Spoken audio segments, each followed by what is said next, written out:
Fala aí, galera, tudo bem? Olha só, nós temos agora mais um caso, mais uma forma, melhor dizendo aí, da estequiometria aparecer para a gente. E dessa vez não é mais relacionando mol e molécula, mas é também relacionando, mol, molécula e massa, né? Mas é também relacionando os gases. Tudo bem? O que muda nisso aí? Bom, muda que a gente tem que lembrar que um mol de qualquer gás, dentro das condições normais de temperatura e pressão, ocupam 22,4 litros. E se não estiverem nas condições normais, fio, vai ocupar quanto? Bom, aí a gente tem que calcular através da equação de Clapeyron, que diz que PV é igual a nRT. Lembra? P vezes V é igual a N vezes R vezes T. Lembrando que, nesse caso, a temperatura tem que ser em Kelvin, a pressão em atm, o R nessas condições vale 0,082, tudo bem? E aí, para fechar o combo legal, o nosso volume sai em litros, perfeito? Bom, com base nisso, vamos trabalhar aqui, vamos brincar um pouco. Bom, fio, e aí? A questão manda assim, ó, qual o volume de hidrogênio nas CNTPs, ou seja, dentro das condições normais de temperatura e pressão, após a reação de 2,8 gramas de ferro e HCl é suficiente? Bom, perceba, o HCl é o suficiente. Se é o suficiente, ele não entra na nossa relação, tudo bem? Show? Ele é o suficiente, então a gente não tem dado numérico dele e nada é pedido dele, então não brinco com ele. Só brinco com os dois caras que ele, um, dá a informação, dois, pede a informação. Então vamos lá. Ele me dá a informação de 2,8 gramas de ferro, tá aqui, e me pede a informação de volume de H2 na CNTP. Show?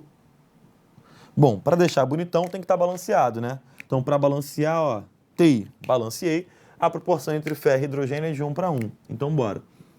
A cada 1 mol de ferro, a gente produz 1 mol de H2.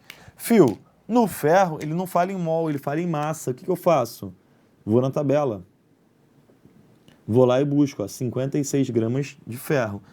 E de hidrogênio, eu vou na tabela também? Não, ele pede o volume na CNTP. Volume na CNTP, 22,4 litros. Então, dessa vez, um deles está em massa e o outro está em volume. E aí, fio? Bom, vamos trabalhar. 56 gramas de ferro estão para 22,4 litros de gás hidrogênio. Fio, tudo bem.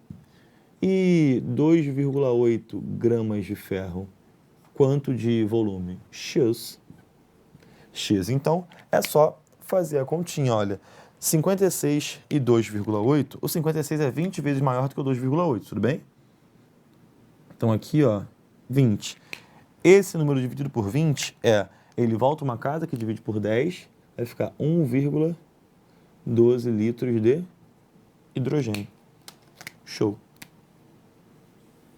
Esse é o volume produzido de gás hidrogênio a partir de 2,8 gramas de ferro, tudo bem? Através dessa reação. Do lado, nós temos aí a mesma brincadeira, só que de uma maneira um pouco mais diferente. Por quê, fio? Ele também quer saber o volume de hidrogênio. Show. Só que ele não me deu as condições normais de temperatura e pressão. Ele me deu 127 graus Celsius, me deu 1 atm. Nossa, fio. E agora? Bom, se a gente tem pressão e temperatura diferente das normais de temperatura e pressão, o que eu tenho que fazer? PV igual a nRT. Então tá, vamos lá. PV igual a N vezes R vezes T. Show. Fio, a pressão a gente tem. Pressão 1 atm. O volume a gente quer. Show? O R é constante, 0,082. A temperatura a gente tem. Para a gente conseguir descobrir o que a gente quer, que é o volume, falta a gente saber o quê? O N. O que é o N? N é o número de mol da minha molécula.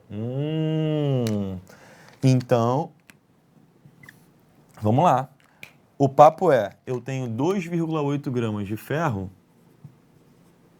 e quero saber o volume de hidrogênio. Só que antes de saber o volume, eu tenho que saber, na verdade, o número de mols de hidrogênio, para que então eu descubra o volume, já que não estão nas condições normais de temperatura e pressão. Então tá, vamos lá, fio. Como é que vai ficar isso aí? Proporção desse para esse é de 1 para 1. Então vou escrever. A cada 1 mol de ferro, a gente produz 1 mol de hidrogênio. Fio, no caso do hidrogênio, eu quero achar mol primeiro. Então, vou deixar em mol mesmo. Não vou mexer aqui, eu vou permanecer em mol. E no caso do ferro? Ferro vou passar para massa, como fiz anteriormente. 56 gramas é a massa molar. Bom, e aí? Então vai ficar 56 gramas de ferro estando para 1 mol de gás hidrogênio. Mas, fio, e 2,8 gramas de ferro? X. X, então, vai ser 2,8 dividido por 56. Vai ficar 1 sobre 20. Tudo bem?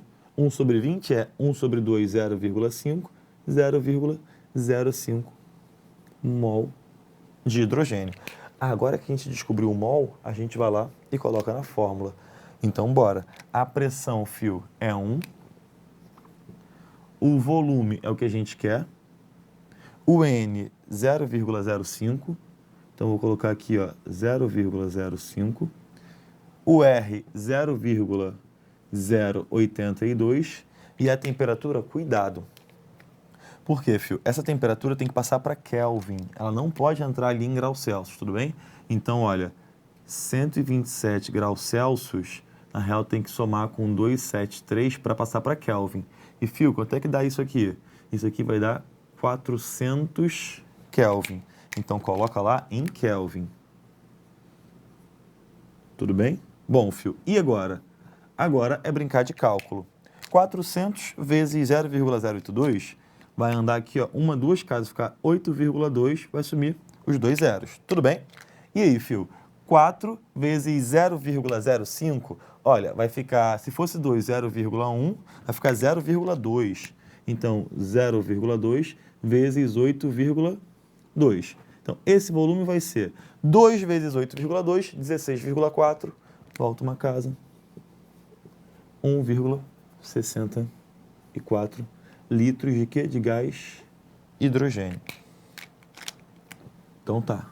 Aí, perceba. Dentro das CNTPs, 1,12 produzido. Fora das CNTPs, nessas condições que eu informei, 1,64 litros produzidos. Ou seja, nós temos volumes de hidrogênio produzidos em quantidades diferentes a partir da mesma quantidade de ferro. Por quê, fio? Porque mudaram as condições. A gente tem que lembrar isso do estado gasoso. Quando muda as condições, a gente está mudando o volume, vai mudar alguma coisa no final. Não pode dar mole, a gente sempre tem que ficar ligado nisso.